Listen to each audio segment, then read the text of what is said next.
Voulez-vous assurer la sécurisation de vos biens et services, magasins, terrasses, bars, hôtels, appartements, résidences, une seule adresse, ANK Company Security.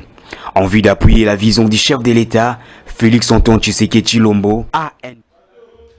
Merci Lundi Malamu pour la nyonso esika bozali Lundi Malamu na ba Congolais prix de paix Lundi Malamu na bato nyonso oyo balinga République démocratique du Congo Lundi Malamu na bandeko oyo babanzi ete mboka oyo ezali ya koteka te mboka oyo ezali héritage ya famille moko te Lundi Malamu na bato nyonso oyo bakanisaka bato bazwa mizinga zinga na bango bato baza kosala na bango baza ko mériter pe ba conditions propices Topesi bango mbote Lundi Malamu na bango nyonso.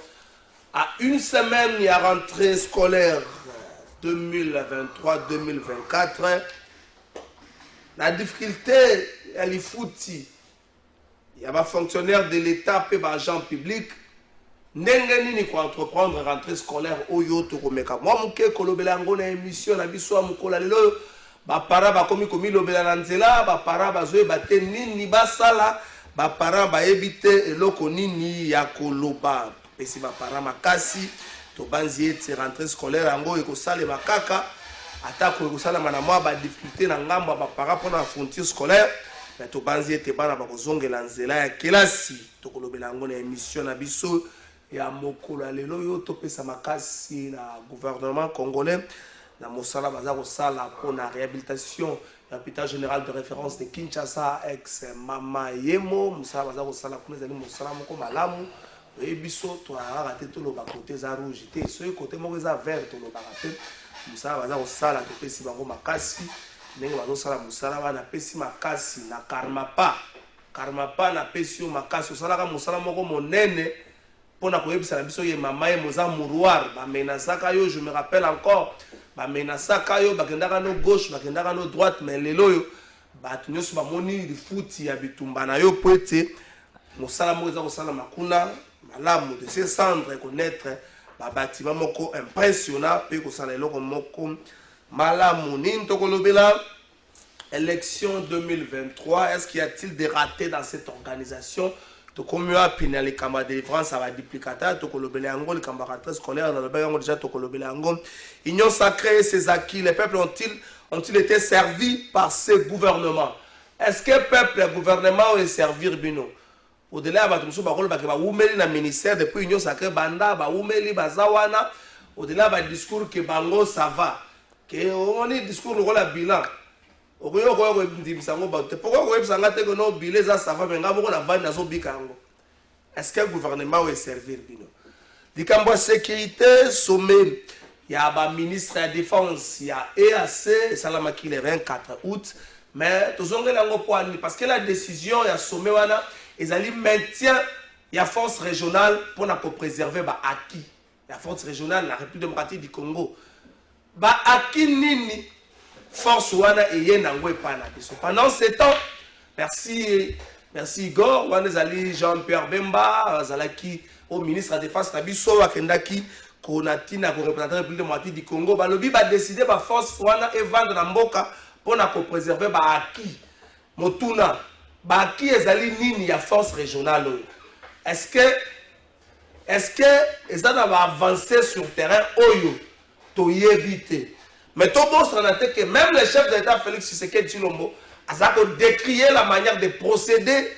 Il y a Bandeko Oyo, Bandeko Tzobe la force régionale, même Félix Tshisekedi a décrié la manière de procéder. Même société civile, la République démocratique du Congo dans son ensemble, même la population de l'Est, comme ça, on va se si on a le 8, pour préserver Baki. Est-ce que l'armée congolaise est incapable de préserver ses acquis s'il y en a au moins?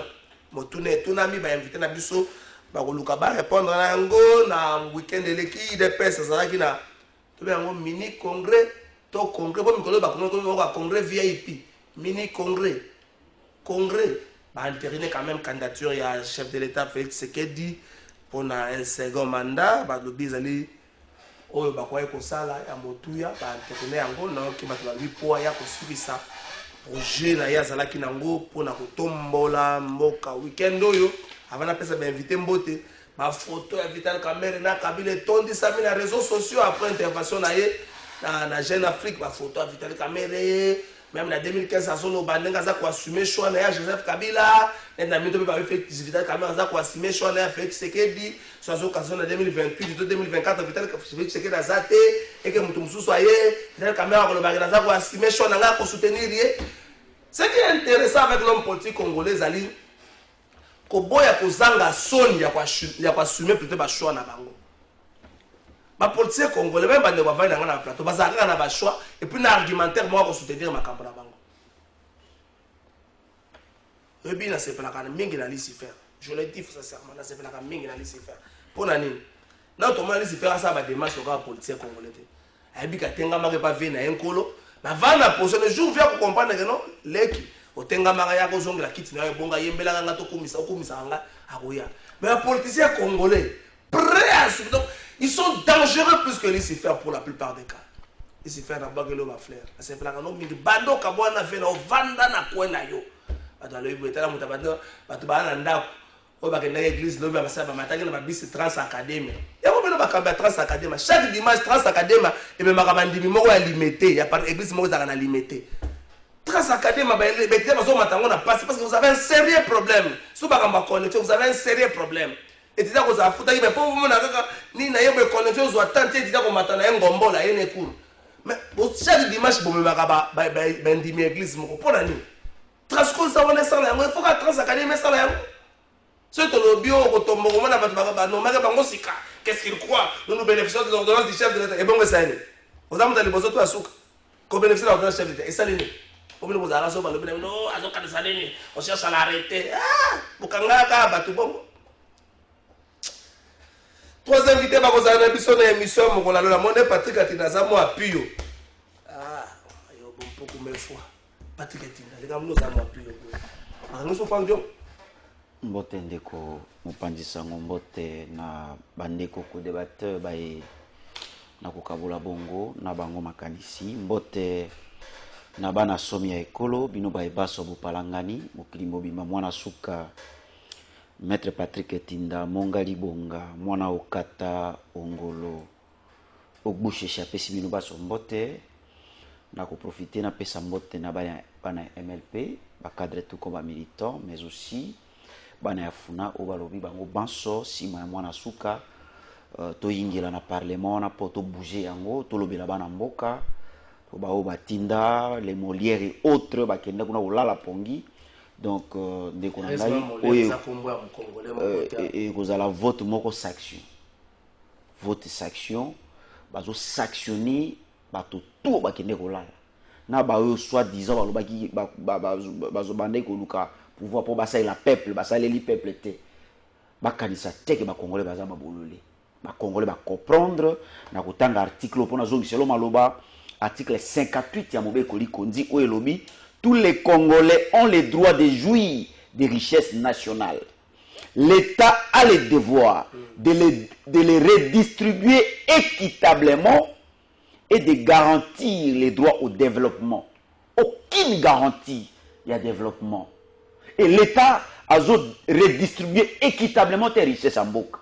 C'est un groupe d'individus qui sont en otage. Et je crois que les Congolais vont se préparer pour Silana. Na mwana kondo Etienne Tshisekedi oba kanisaki que ayaki pour ça la peuple. Aujourd'hui nous avons compris que Félix Tshisekedi au pouvoir se refuse obstinément avec Pigna traité. Il y a qu'on se séparer na bato ba bomi ekolo. Aujourd'hui soit avec lui le même cause ils ont produit le même effet comme dans le photo balobaka toutes choses restent égales par ailleurs rien n'a changé tout tikalo bena statico. Merci. Ah, au énergie belé à tongo. Mais yo lobaki ke naza kolemba moni que biso zali on a toujours kolobela bana mboka. Merci ndeko ka presse ki wa kana pesi pe mbote. Merci ndeko, je crois que débat la biso rozala débat moko réfléchi républicain à la hauteur il y a bazo landa biso ba ko tirer des causes et aux débat moko respectueux mais nanga lobelo moko amuke. Je suis très désolé par rapport il y a comportement gestion où ezali bongo ko sala na ville à Kinshasa so okei na rond-point Ngaba accident esalamaki meti lelo ndie na balongola mutuka wana te tumbaki bandako donc place wana ekoma lokola non comment ça nous sommes dans quel pays ça accident c'est salama ce que ozoleka place wana ozoka sola kopola donc ça sent le pourrissement de balobara na français à bien moi je pense que nous devons être sérieux et rigoureux na baye bazo diriger biso tant que totala bango faut formuler ba critique oyo justement et repousser bango ba sala vraiment na lolenge ya malamu pour ne permettre ba congolais ba mona moi éclairage par rapport ya bakambo ezali ko inquiéter bango bongo na société donc place wana komi lokola moi dépotoir moko ça sent le pourrissement c'est très sale même si ozoleka na ozomona ke on dirait l'état n'existe pas donc tobengi na tongo ya lelo mwana mboka wazali na gestion à ville à Kinshasa à s'impliquer activement pour nous permettre à ce que basalité wana vraiment place wana comme propre quoi et frapper batu ba mona que gestion à malamu ozali propriété zali deuxième eloko na ngina lobeza que moi mbango eza que na habité na ville à Kinshasa so ba autorité compétente bazali parce que le gouverneur ya ville ya Kinshasa a bimisa déjà circulaire na bango ezo réglementé par rapport ya prix ya transport mais eza ta na chauffeur moko tazo respecter ngo na mokolo ya lelo soki mbule bandiko mata e bandiko ningisa likolo au moins ba chauffeur bato nyonso bazaka na ba chargeur etc ba matisi prix ya transport soki amoni embouteillage ezali ba matisi prix ya transport mais siko elingi koloba que le transport est matakate par rapport ya embouteillage transport est matakate par rapport ya mbula likolo ezaka décision prise par les autorités compétentes oh basi basala déjà fixation na note na bango mais malheureusement bateau bazali na bongo na secteur wana moto moko azo respecter ngo azalité donc to bengi bateau bazali sous la gestion ya secteur wana en tout cas va s'impliquer activement pour na ba comportement wana fâcheuse ou ezali bongo kotungisa quiétude ya ba congolais lambda et ezwa réponse mo idoine. Merci Kapres Kiwaka likamwe komaka na rond-point Ngaba soki pourrissement ezako bima place wana bisi ke ya moko ba nzoto bato ndenge zaki consommer tamso mona loboko etikala beaucoup malade esika wana botali kambango bobina kaka te ba week-end to ebike ba week-end vous avez l'habitude de danser ce qui est normal mais danser aussi en passant aux autres vous dansez bien ça sur ce terrain là vous êtes exceptionnel vous dansez bien mais dansez aussi en passant aux autres c'est pas un péché bisonyo soto silisi pongi te ngana zolala si fona la na zolala aussi c'est nga pomna la mkana tona ka mtu pasi la mkana 12h te après tout kanisi maloba fait c'est que je crois en 2021 tango bunga kazo bokambi ya Union africaine aloba kazo kamwa ndenge ni peuple ya Afrique aza ko betela ka ba conseiller Afrique maboko et pourtant ba condition peuple afrique azo vivre nango même ascaris na libumwaza kana mo akinya soki ascaris abandi ko swa o lia ponzani ko lekela yo fait que c'est les candidats internés par l'IDPS et par la majeure partie il y a un parti membre et Union sacrée. Est-ce que vous pouvez rappeler au président de la République ses propres propos? Est-ce que vous voulez que ça l'a habité? Êtes-vous satisfait? L'a habité. On a la page. Maintenant, tu vas me la sur Pembote. Mbote ndeko trésor, mbote na baninga na plateau, mbote na ba Congolais nyonso bazali kolanda biso na ngonga lelo. Trésor Kalafai. Na yo mutu na police à débat tout ça la débat moko constructif cognitif et surtout républicain en plus de ces aspects pédagogiques parce que tu vois on doit quand même changer de narratif et surtout le paradigme doit changer ce n'est pas venir au plateau tu sais qu'elle dit tel non nous sommes sur un débat d'idées c'est la guerre des universaux bimisa idée aux anango oyo moni que tu sais que dans la malamu te polobi olongolae ça ne sert à rien c'est révolu c'est suranné démodé. Tu sais qu'elle dit non, ce n'est pas ça.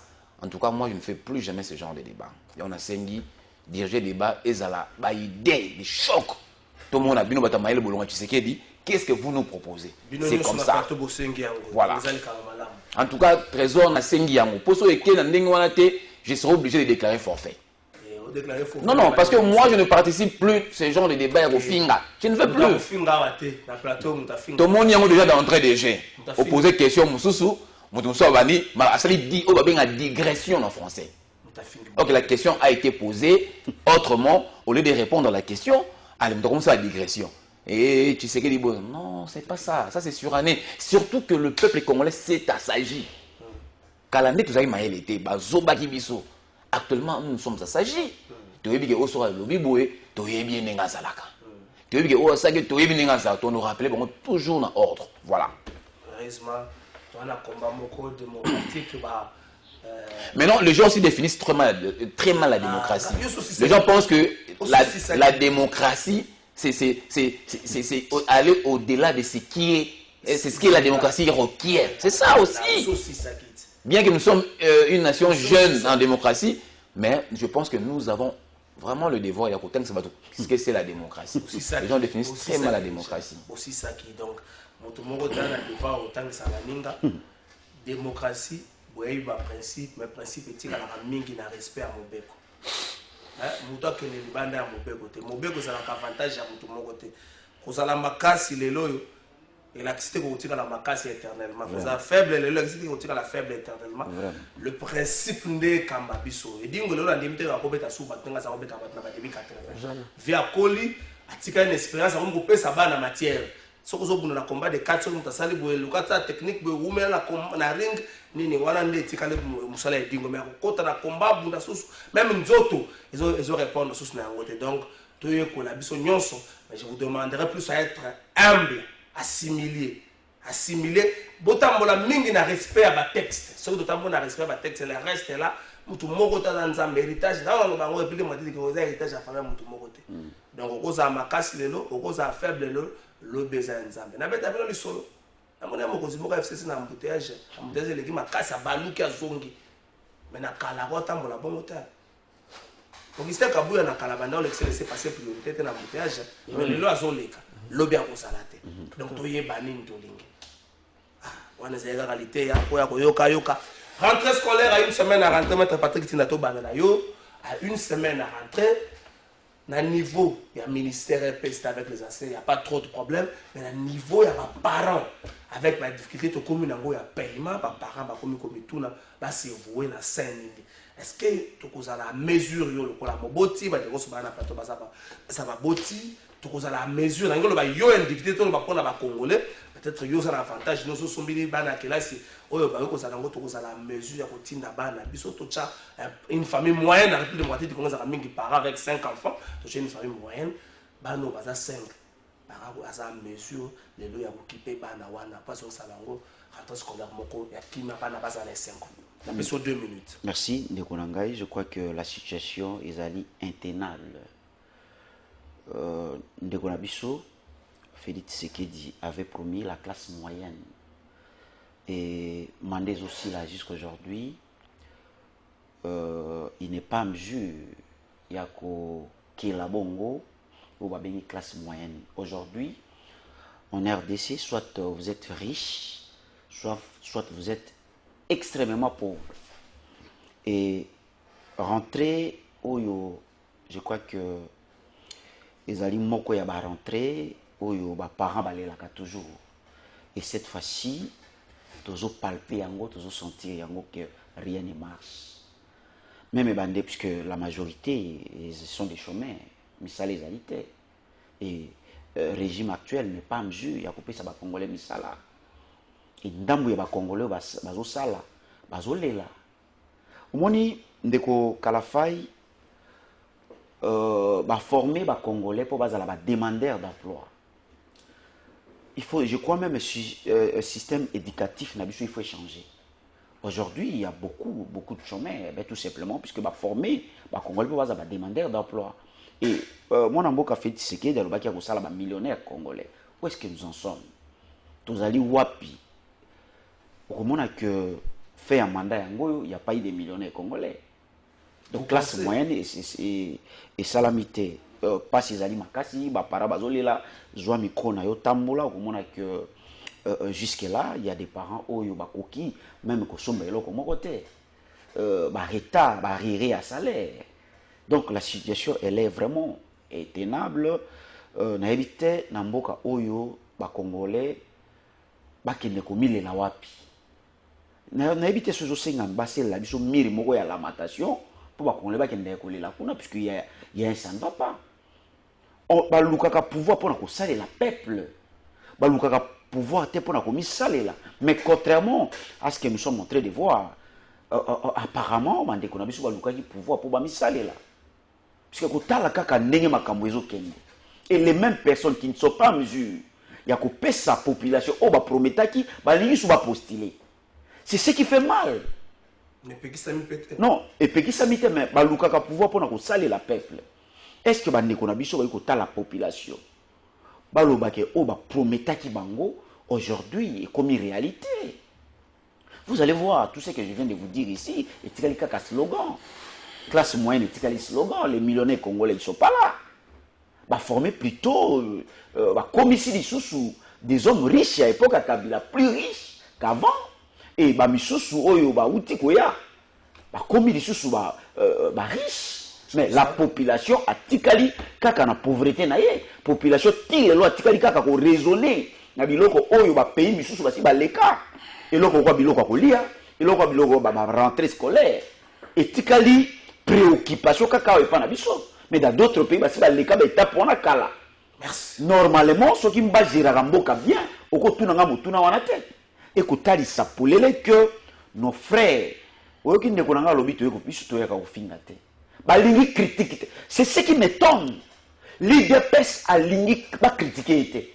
C'est comme on va s'engager pour baoyangi la mboka bien et l'autre va critiquer bango. Ce qu'on me kika kaba bani ko pesa ba leçon morale to yawa il faut il y a pas question de il faut bozo gérer mboka na biso bozo gérer mbongo na biso ceux qui bozo gérer mboka mabe tozali libre ya koyebisa bino kozongisa bino na nzela ke bozo gérer mboka mabe et comme to si to moni ke bozo gérer mboka mabe inutile bo postuler pour le pesa bato kimia bo pesa bato kimia te bon nyoso bo komitaki etikali slogan je crois que zala na humilité ndeko na ngai na yebeli ko boite na yebite peut-être moi poste comme chez moi tika biloko poste za na katsa makambo anati non na yebeli boite to bundi na ye na yebi boite mais ekamwisi ngai akomi na moi nini moi lolendo tika ekela ye merci na yebeli ko boite merci bonjour vraiment ngai kokoti lelo atabik na sombete na sombeli bana te.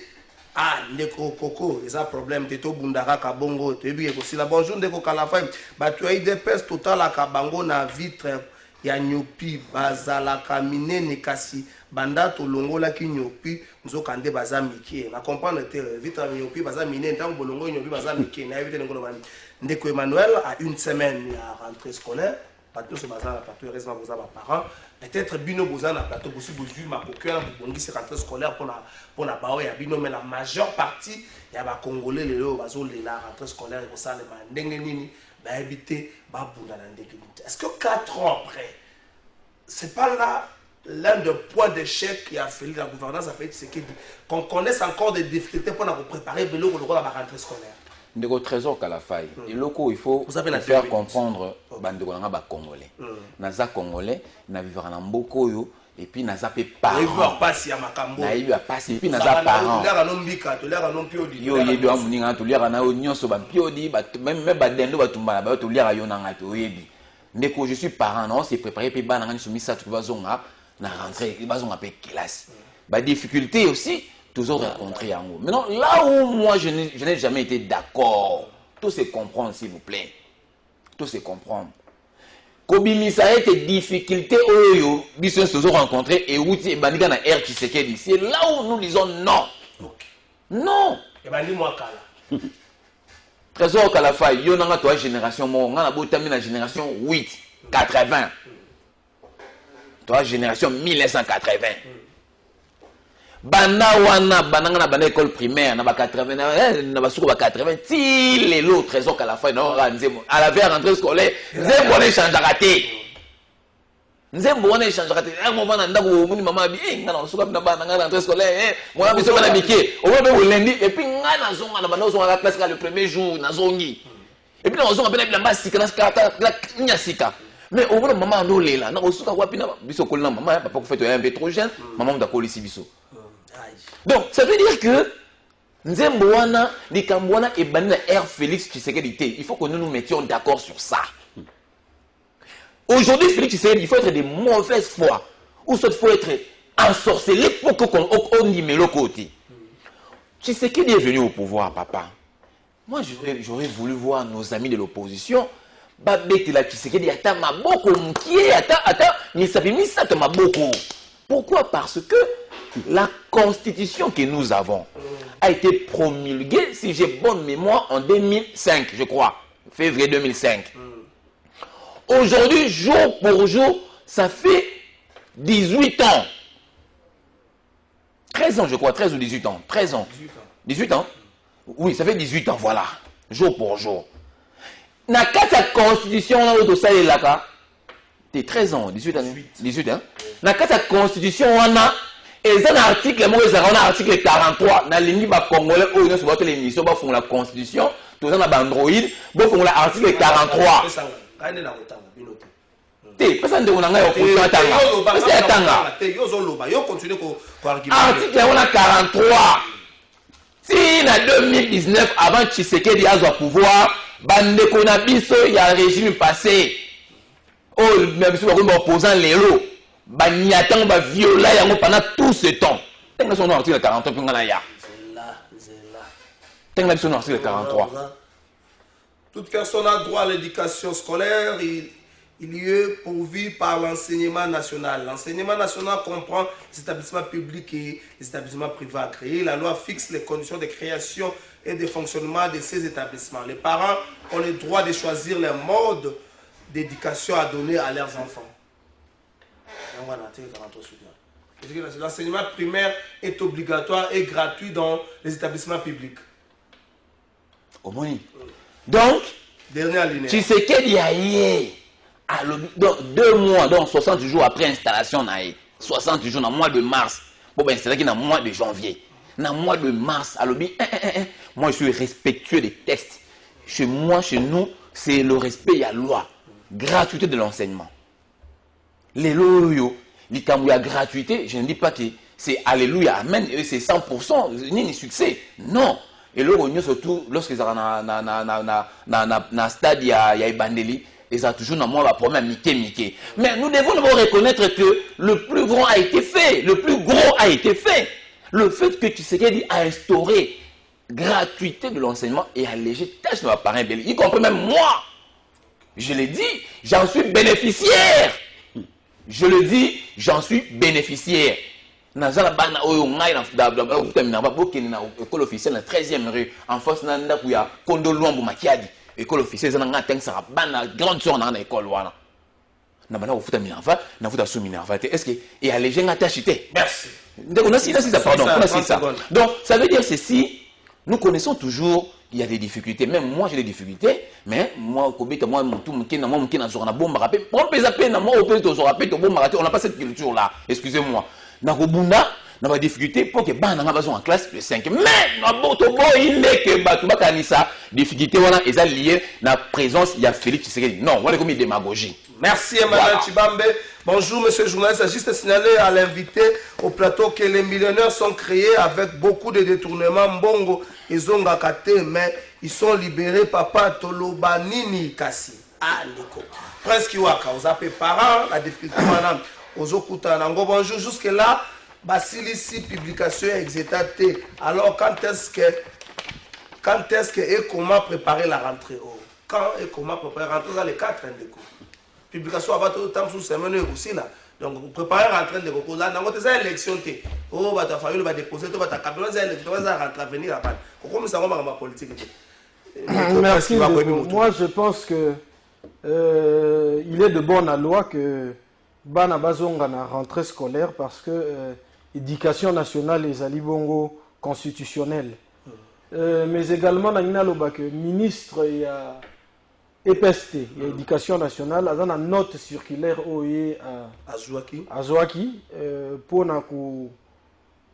réglementer par rapport à uniforme, voilà, par rapport il y a retour, il y a rentrée scolaire. Mais il y a M. Tony Mwaba, il faut à mettre en place un mécanisme moko ya suivi pour na kolandela note na ewana ezala justement na ezala d'application et souffrir te na inapplicabilité. Mais nangina lobelo moko na yoki ndeko na Emmanuel Chibamba lobi to lobi que système ya gouvernance biso to lobela ba individualité système à gouvernance autoza nango ezali etie biso na situation à somalisation ya pays parce qu'aujourd'hui on souffre. Je suis parfaitement d'accord avec vous. Tant que lobby est opposé parents, il y a un certain nombre de difficultés aux okutana nango. Donc on doit être clair et réfléchi na raisonnement na biso. Donc quand on vient au pouvoir, c'est justement pour corriger les erreurs d'avant. Mutu moko te na plateau à kolobake non ba situation oyo il y a pourrissement sur le plan social, sur le plan sécuritaire, etc. Félix Nda créant. Non, ça c'est malhonnête. Merci pour mais on doit effectivement dire avec beaucoup de courage et la situation oyo a hérité. Mais lorsqu'il a hérité cette situation, qu'a-t-il fait justement pour répondre de manière idoine aux questions prioritaires de Congolais lambda, l'éducation, la sécurité, etc. C'est ça la plus grande question, la santé. À sa ligne, on ne peut pas être plaintif. Il y a une situation, il y a bien, mais quelle est la politique publique mise en place justement pour remédier, répondre à un certain nombre de questions qui fâchent? Parce qu'aujourd'hui, on peut tout dire, mais ce qui situation n'a pas continue à la précaire. Emmanuel Chibambe, tu as les membres de la famille, un système, yo comme la vache à lait. On répondre à ma préoccupation, voilà, on répondre à ma question, n'y sauté. Justement, il y a des membres de la famille, il y a des connaissances, mais peut-être aux autres qui satisfaire, besoin de sauter par manque de moyens. Donc, moi, je crois que lorsque nous discutons pour la République, il faut rester dans les concepts qui sont uniquement pour la République. Tout ce qui est considération, il faut vraiment réfléchir pour trouver des solutions palliatives par rapport à notre vécu quotidien qui continue à se dégrader.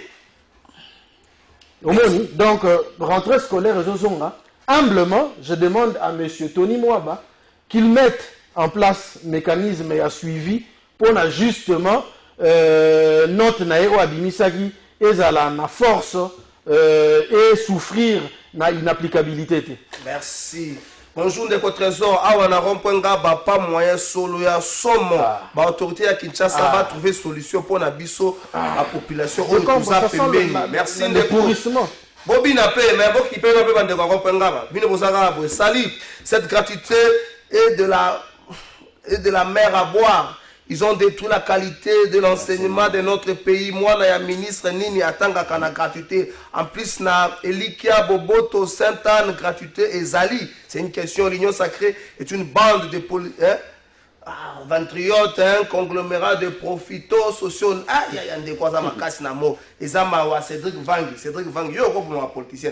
Maman m'a cassé pour définir l'union sacrée. Bonjour chers frères, trésors et bon début de semaine. Les drames avec nos amis de l'IDPS et de tout le temps faire allusion au passé. Quand ils ont pris le pouvoir, c'était pour assumer le passif et l'actif. Batik à chaque fois revenir sous le régime passé. S'ils sont conséquents avec eux-mêmes, ils doivent reconnaître qu'ils n'ont pas apporté au peuple congolais ce qu'on attendait d'eux. Et le mieux à faire est de ne plus revenir. Joe Pax, merci Joe Pax. C'est belé bande ko to za émission. Bonjour de ko to tout nan de ko force du progrès, de ko force du progrès ça de ko IDPS.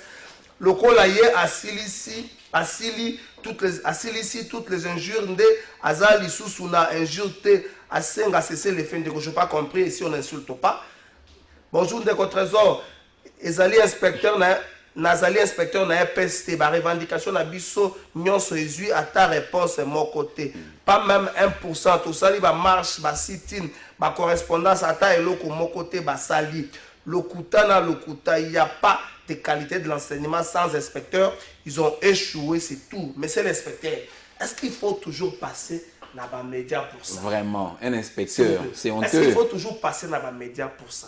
Est-ce qu'il n'y a pas d'autres canaux pour la bino même s'il faut bloquer la machine, mais que vous trouvez gain de cause d'abino, et bon handicapé peut pas en sauter. Parce que tu as un côté la rabino, tu as un bon qui protégé dans cette histoire. Je pense que l'attaque message ne va pas sous quand on a appelé solution, la bande ok, merci Maître Emmanuel, merci. Na ba message bande ko zali ebele na kota kotanga mususu. To kota kaka na les acquis aussi à union sacrée Maître Patrick Tinda. Est-ce que le loyo na troisième année à union sacrée? Donc il y a des avancées. Oyo to mona quitté na règne FCC cash parce que le président de la République a discours on a 6 minutes avait dit tout ça l'union sacrée pour gérer Mboka autrement. Est-ce que les lois je suis à Mboka ezali autrement? On a pour l'exercice 2023 un budget de 16 milliards, pour l'exercice 2024 il y a un budget à 16 milliards, autre chose va même parlement va défendre. Est-ce qu'on a les retombées à budget à 16 milliards dans la République démocratique du Congo? Est-ce que l'union sacrée est satisfaisante plutôt dans la réalisation? Est-ce que le peuple se retrouve dans la question 2 minutes? Je crois 2 minutes 30 mais bon message. D'abord, na lo ngola mwa ba bosoto na yo kia wa ndeko nanga lobi Emmanuel Chibambe oya bango eloko bakumisa ka gratuité. Je crois que gratuité ezali projet. Un projet ba kendaka nango vai que vai. Oui, c'est constitutionnel mais ezala ki projet. Projet faut que ba planification na yango. Au moment où bande na biso ba proclamer gratuité sans que ba que projet nyo sous un coût ils n'ont pas pesé ba méga ko réfléchir sur le coût.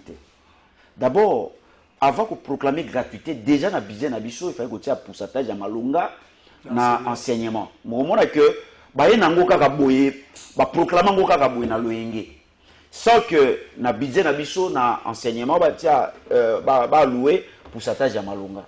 Et au moment que ils n'ont pas construit les écoles. D'abord, il faut un budget. Un budget qui est beaucoup de école, matériel didactique, ça les recrutement, il y a enseignants, ça les remise à niveau, il y a calao, il y a retraite, formé, il y a sika. Donc il y avait beaucoup de préalables. Il y a des préalables, on n'était pas linga bango, proclamer gratuité na kakaboué. Et moi ça dit que l'élo, la gratuité au lieu de quoi na koloba, et bomi qualité enseignement. Aujourd'hui, gratuité, est-ce qu'on peut dire que gratuité est bon ici, qualité enseignement? Avec quelle qualité? Comment on a que, donc, bande konabiso, bazo salama kamuka kana baloenge, donc ils ont décision bazo qui est constitutionnel, mais ça n'a pas été planifié, préparé. Baye bambongo kouta et sika songolo pakala. Nakei mbangu na motuna oyo tuninga. Ndeko, je crois que Congolais n'y sont palpé tâtonnement. Ce sont des gens oyo papa Tshisekedi yemoko je pense que azalaki na makanisi pour ko transformer mboka. Et babiloko ba héritier oyo yango muté bomi mboka. Mwana mboka Félix Tshisekedi. Aujourd'hui, ba Congolais bazoye baté, c'est quoi sa politique? Aucune politique ya défense imprimée. Aucune politique ya kolongola économie na biso elongwa extraverti. Aucune politique. Nous avons que jusqu'à aujourd'hui, Emmanuel Azosek, il se moque, il se moqué dans les Congolais. Jusqu'à aujourd'hui, l'économie jusqu'à aujourd'hui, puisque Makamonazo,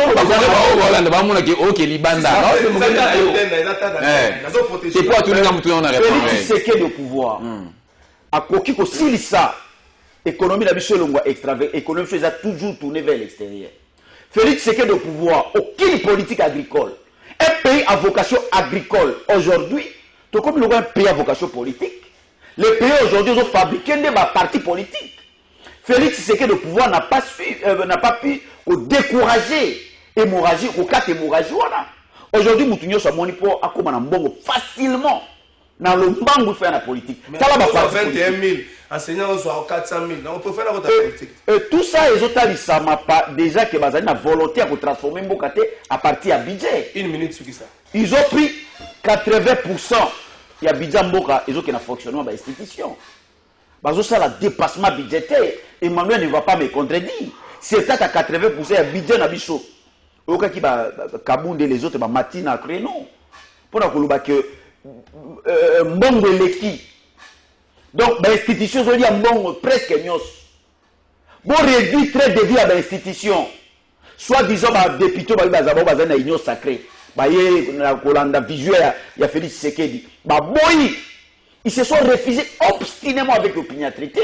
Il y a réduit très de vie à Bahia. Merci, ça. Non, on attend. Donc, aujourd'hui, il y a déjà la mauvaise volonté de part député dans le Parlement, de part, il y a une sacrée, c'est conglomérat, parce qu'il y a une volonté de transformer des autres déjà, na poussatage au bâti na fonctionnement de l'institution. Et ça dit que les lots, moto tout comme on est là, pour ça, il y a rien en politique. Alors que nous sommes un pays à vocation agricole, on pouvait booster notre secteur agricole, on pouvait booster sur la volonté, notre secteur, il y a pêche et élevage, voire pisciculture, on pouvait booster le secteur, il y a élevage, puisque tout le monde a espace mêlé, et je vais pamba. Même, ils ne sont pas en mesure de couper ça, Congolais, logement décent, na mobile Kondi, va prévoir. À l'époque, il y a Belge, Onel, Office national de logement. Aujourd'hui, nous sommes maltraités, marginalisés par des privés, par exemple, pour tout simplement à cause de capacité, il y a bateau, il y a couper ça, Congolais, par logement. Merci. Aucune volonté, aucune vision. Des gens qui n'ont pas de vision, et ils viennent ici, je commence à menacer, non, pas non, aucun qui n'a débit. S'il vous plaît, aucun qui n'a débit, ça n'a pas de leçon. Je crois que dans un mot, tu vas pas pambater. Et toi, se préparer pour chasser lui. Merci, Koki. À moins que vous, dans la volonté de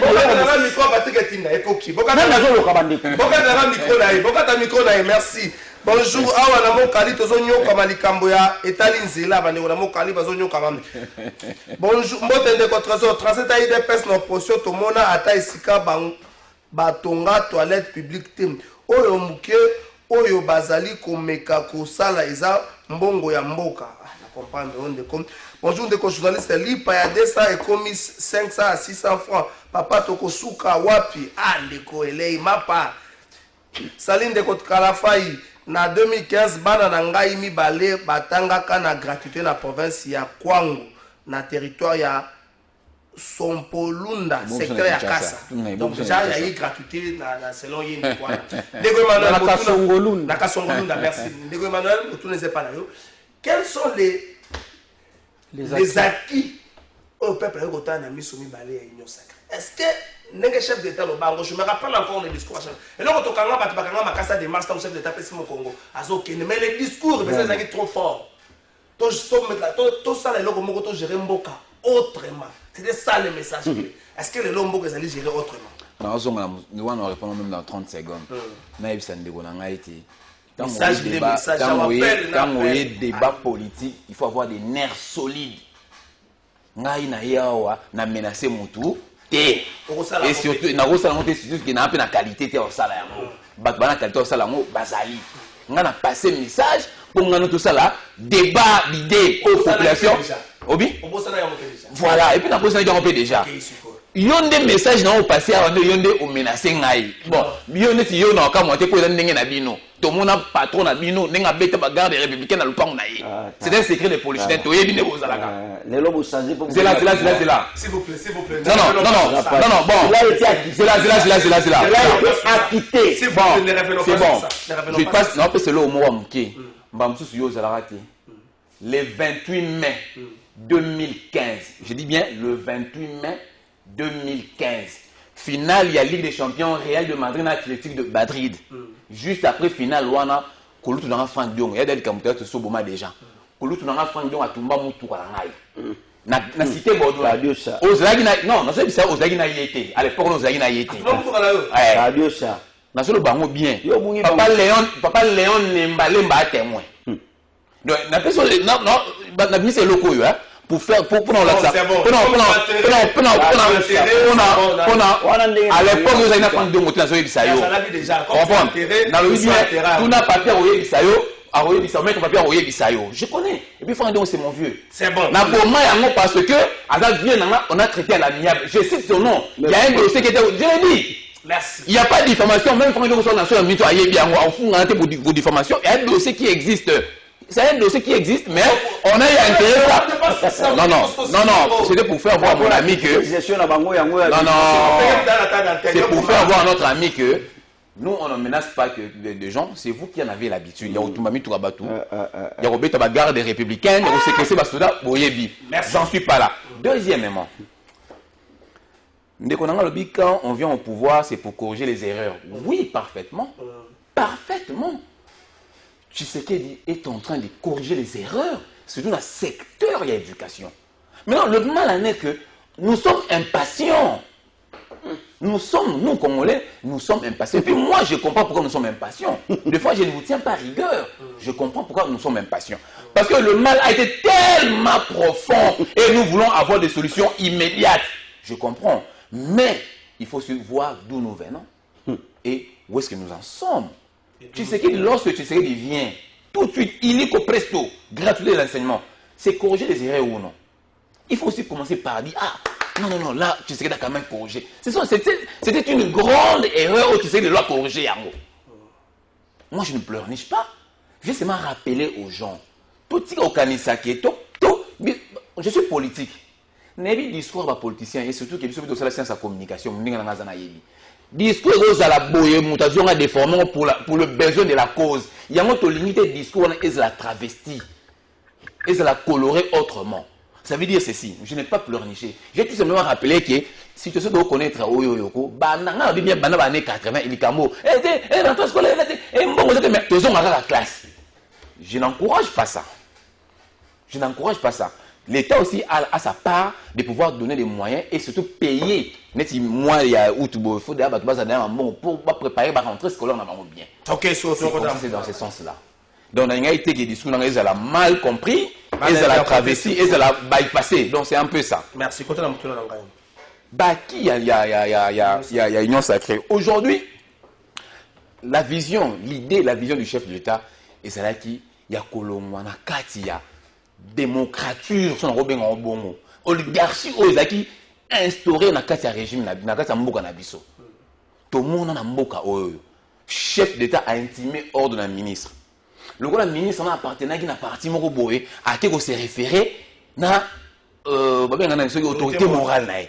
Ça s'est fait nulle part ailleurs, papa.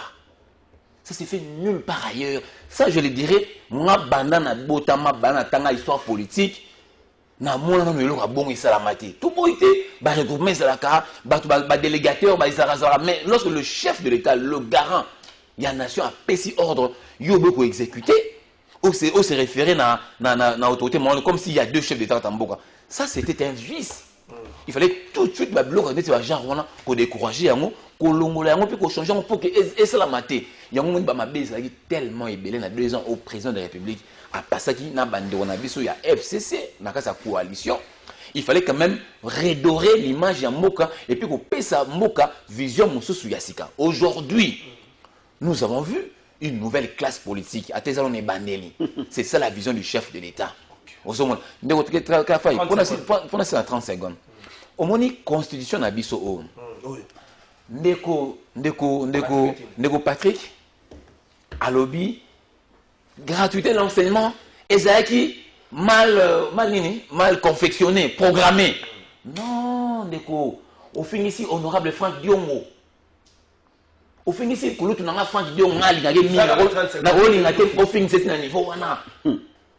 Franck Diongo, Martin Fayou, Moussou,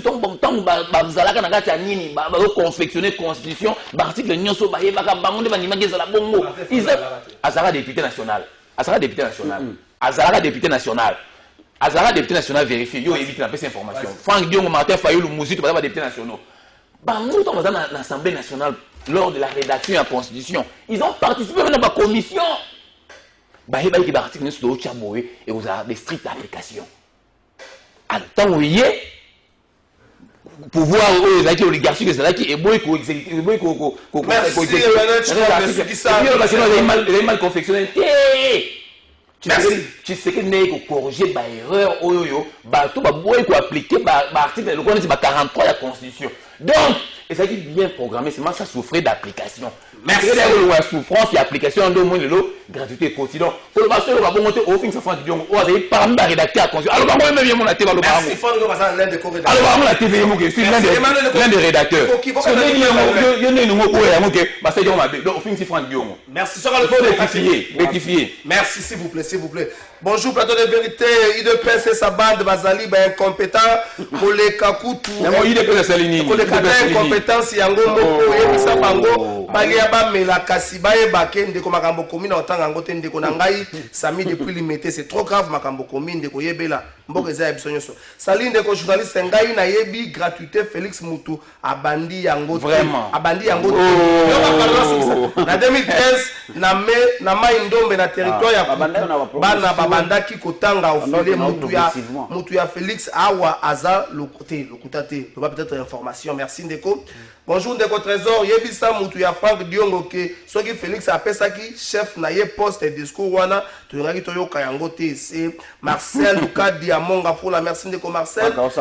Bonjour papa journaliste, pardon, tout na papa ya IDPS Likambo ya Lipa Ezo Matakaka. Ah, Ndeko Nanga Wazola Mapa Wazola Dia. Ndeko Nanga Wazola Dia. Ndeko ka presse des acquis à Union Sacrée. Non, non. Aujourd'hui, Toroki ko va na Komoro Tobi ça. Non, je crois que nous, au Nouvel Élan, nous pensons que l'union sacrée n'a pas d'acquis. Et ça bongo juxtaposition sans quintessence ni âme.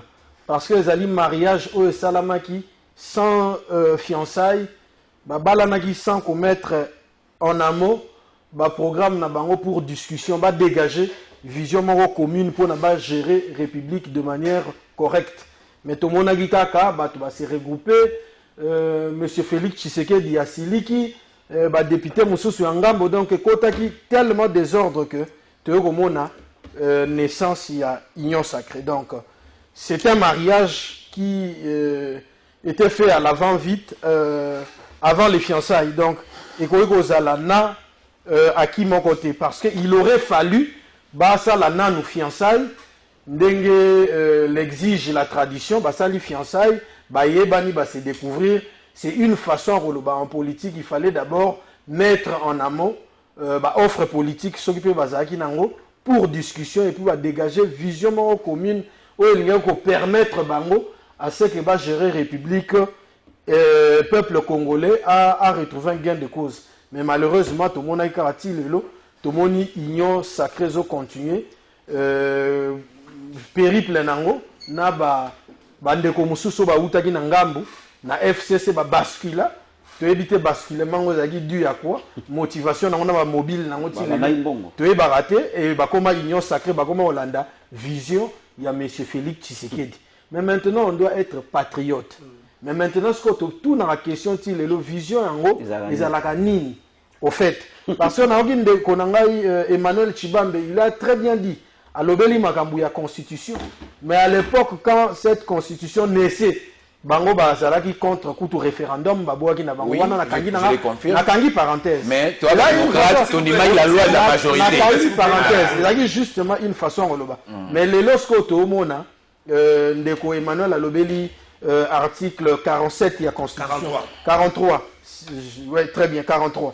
Mais maintenant tant on ndeko tinda lobby peut-être na ndenge bango bachaki mécanisme en place pour la matérialisation. Il y a une matérialisation effective, il y a gratuité. C'est là où ça cause un certain nombre de problèmes. On doit se le dire.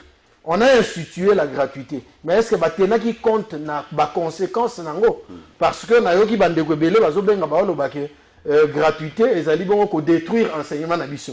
Mais motivation na bango na éviter tant ba lo ba destruction enseignement. En fait, il fallait pas en vision il faut aller jusqu'au bout. Il y a raisonnement, mais malheureusement, Zalaki na zaki superficiel. Awa, Ezali bongo, gratuité za bongo, et là, moi, Ezali technique makasi. Il fallait pas tenir compte, il y a aspect belé. Compte, il y a aspect, il y a salaire, il y a enseignant, il environnement, créer école. Construction à l'école, mécanisme belé au-delà ya wana faut yeba que tu appelles sous un problème alimentaire aux ali élément pe et kotaka justement la gratuité wana moi na sora zolia bien te le la panier de la ménagère na biso ali volatile ezali bon na situation moko ya mabe moi na roke de classe nzalate papa Emmanuel ton enfant se réveille le matin il va à l'école affamé makambo azotanga kuna na classe et kota na mutute donc yangwana moi balobara un ventre affamé na point d'oreille.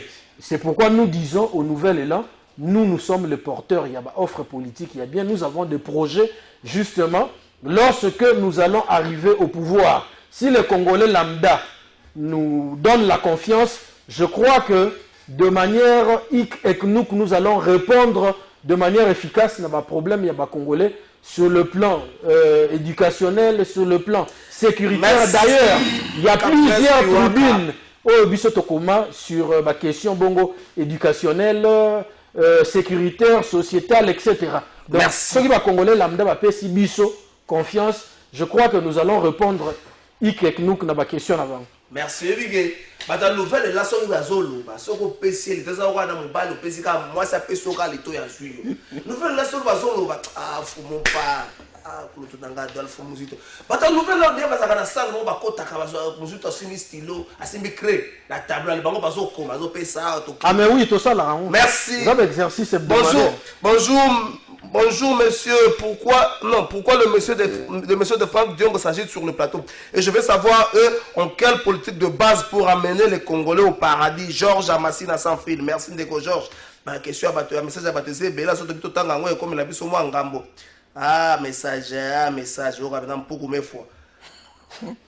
Mariage FCC na cache ezala ki ya ba ndeko o lo ba makambo lo côté na balabala yo mona no se mariage ya ba homosexuel boni bilobela boyo mariage bonjour nazolanda débat na binoli pa ezala ki na 200 francs na 500 lelo e komi 600 francs ekolo ya 200 e koma na 500 francs toko suka wapi est-ce que boza na souci ya population ezanga ndeko Hervé Hervé et vous m'avez ça vrai. Mais tu as dit bonjour, mboka ezaya kokufa pasi. Tozo mona maki ya 800 coca 2000 francs lipa 800 francs. Aïe, les socialions sacrés. Manuel Ozo kamamba ino. Ndeko Kalafai, passeport est à $300, le comment $100. Et comment combien? $100. $99. Billet avion à Lubumbashi $800. Billet avion il a $230. Un message monsieur comme Bolo la paix à mot. Pardon papa Kalafai.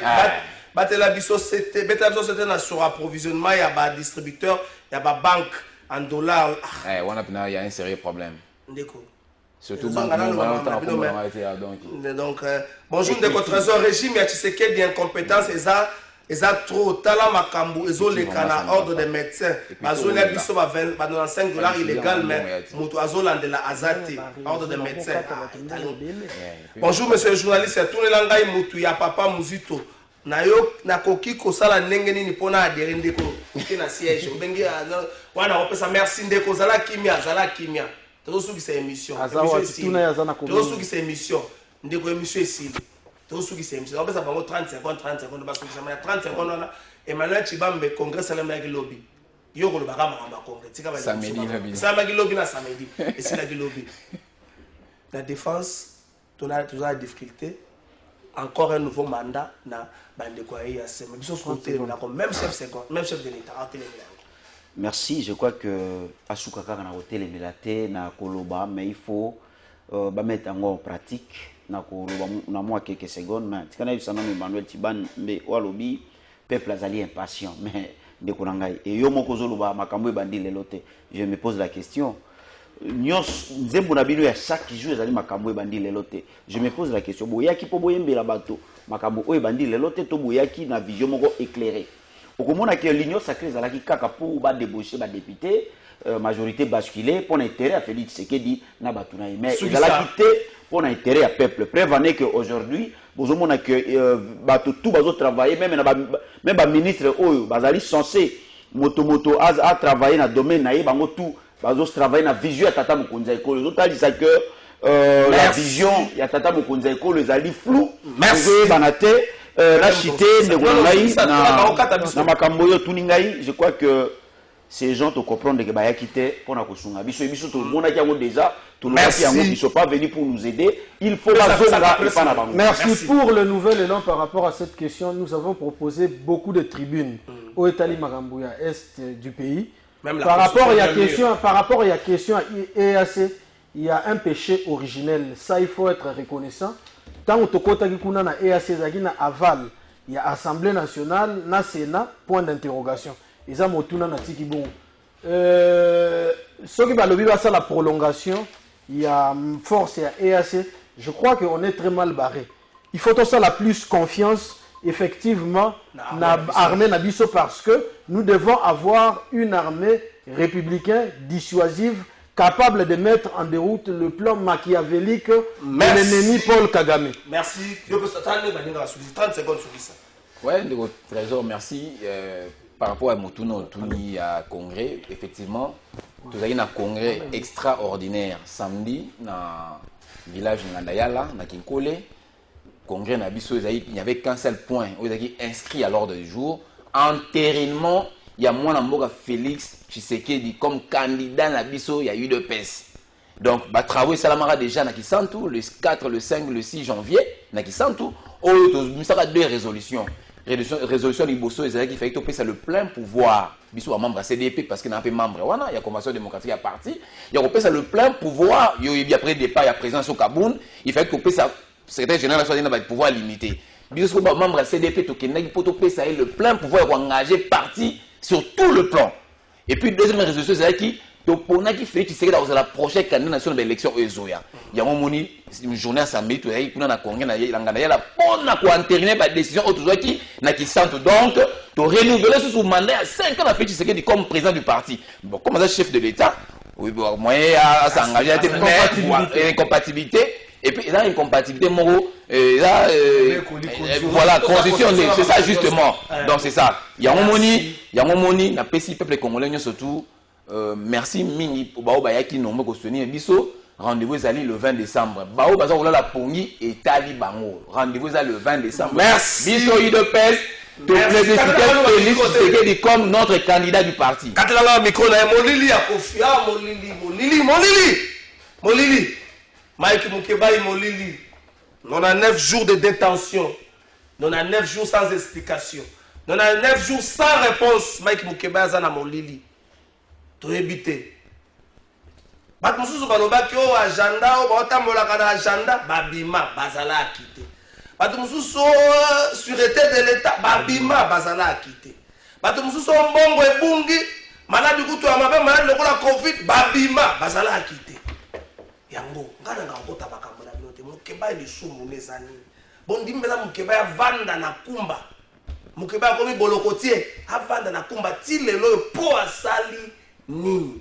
Est-ce qu'il y a affaire qui a fixé ensemble bata Mike Mukeba Molili Molili ko faire zoyemba oyo Molili oyo kulutu na kashabani na ko na pesi yo mbote makasi na pesi na yo kulutu mikola na makasi na ko soika kana lobi kulutu atindi message na lobi ya maintenant appel c'est chef de l'état kamolanga bata appel c'est matoyi kamolanga bata appel c'est matoyi kamola bango matoyi appel c'est nazana bilo boye ba dossier